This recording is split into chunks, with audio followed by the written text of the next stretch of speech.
Now, policing expert Eldred De Klerk have been listening into that conversation with Cape Town Mayor Jordan Hill-Lewis, talking about the powers that, or at least the powers that the minister is considering giving to cities like Cape Town to expand the mandate of the metro police officers. Now, we know the city of Cape Town have been at the forefront for asking for those additional powers, but as the mayor pointed out, critically, criminal investigation powers, that's absent from the draft. Eldred, what's your reaction to Minister Senzo Mchunu's saying that, here's the draft, I want to go for it, and the Mayor of Cape Town saying, yes, we welcome it, but we want more powers, especially around criminal investigation? Good afternoon, Crystal, and good afternoon to your listeners. We got to look at Metro Police, and I just did a comparative look because I've been looking at municipal policing for a while now. The police at Metro level have an administrative enforcement responsibility, and all the things that they are responsible for feeds into the criminogenic factors for crime, and that also feeds into a fertile ground for organized crime. So let's look at bylaw enforcement. Let's look at regulation. So when the minister says that he wants to delegate authority to Metro Police to do those delegated, the secondary functions of crime prevention, which is critical to preventing and fighting organized crime, like enforcing regulations, inspecting that there's compliance to regulations and to permitting. So that compliance, regulation enforcement is critical. We just had a spate of young people and school kids in particular getting sick at spaza shops. Now, if Metro Police, that in sort of policing terms of what we call proximity police, which means they're supposed to be as close to their municipality constituents or citizens, even closer than your South African police, they, given their proximity, should be able to inspect those spaza shops, inspect the liquor outlets. They're supposed to do what JP Smith, our alderman, is already doing in terms of traffic control, regulating traffic flow where we lose more people on a daily basis than most other so-called developed countries.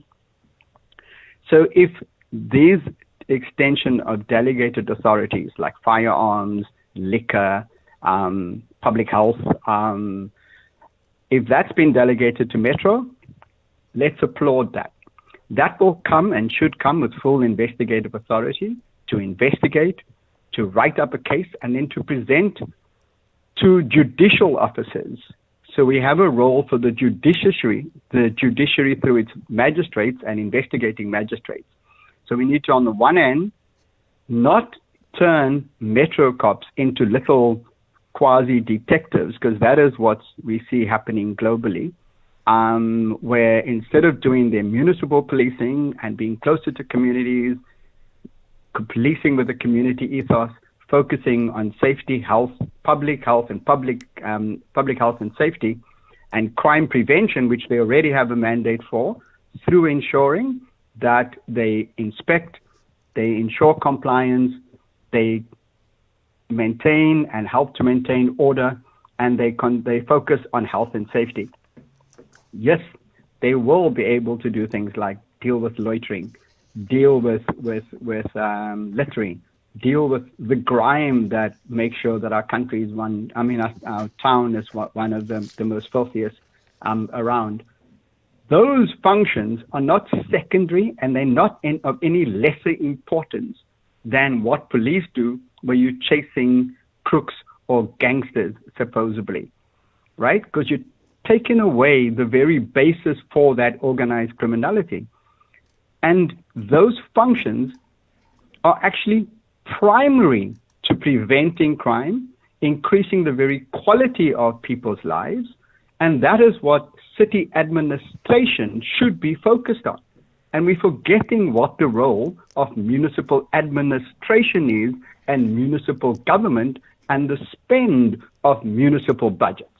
Eldred, so on that, Cape Town, of course, has been calling for this, but we've not heard much about what's happening in Durban or Johannesburg. So my concern would be, if there are these powers that they are given, what about accountability? We know that we can go to IPID if the police does X, Y, and Z, but what about Metro police officers? What kind of accountability measures will there be once, after 60 days, one would assume that, this draft will go through the necessary legislative process and eventually the cities will get their powers? Well, it's delegated authority through the SAPS Act, and that's what the Minister and the National Commissioner can do. The National Commissioner is also supposed to make sure that their training and accreditation of members of municipal police services actually matches the role and responsibility delegated to them and the authority vested in them. It's supposed to determine national standards for performances. And it may be a little trite to say that when we're going to have to judge the South African police by the same standard. Yeah, so that's a national competency, and we need to make sure that that's in place. The second part of what you're talking about is policing governance. Yes, we have a whole governance structure in place for the South African police, and we need to strengthen that for Metro police officers as much as we need to strengthen them for law enforcement. For the law enforcement officers, who now we conflate law enforcement and Metro police. The Metro police are there from the SAPS Act, and they should be subjected to the same scrutiny and governance that the South African police is. It's the Metro police, as the law enforcement officers, that we actually need to strengthen the governance regime around them. So I think to reassure your listeners, yes, let's vest greater authority in Metro police to be able to ensure that they are not able to just ensure compliance, but that they're able to follow through and investigate. And I hear one of the examples that has been given is second-hand goods and the sale of second-hand goods. Of course, with that and liquor outlets and all the other things that is falling by the wayside, because we're asking people to literally chase criminals, as to ensure that we have a compliant and healthy and safe environment. Eldred, I'm going to leave it at that. Thank you so much for your insights. We really appreciate your time and really explaining to us the next steps around strengthening governance. Thank you so much to Eldred De Klerk, a policing expert, to giving us analysis to what it would mean for cities to get greater powers for their Metro police units.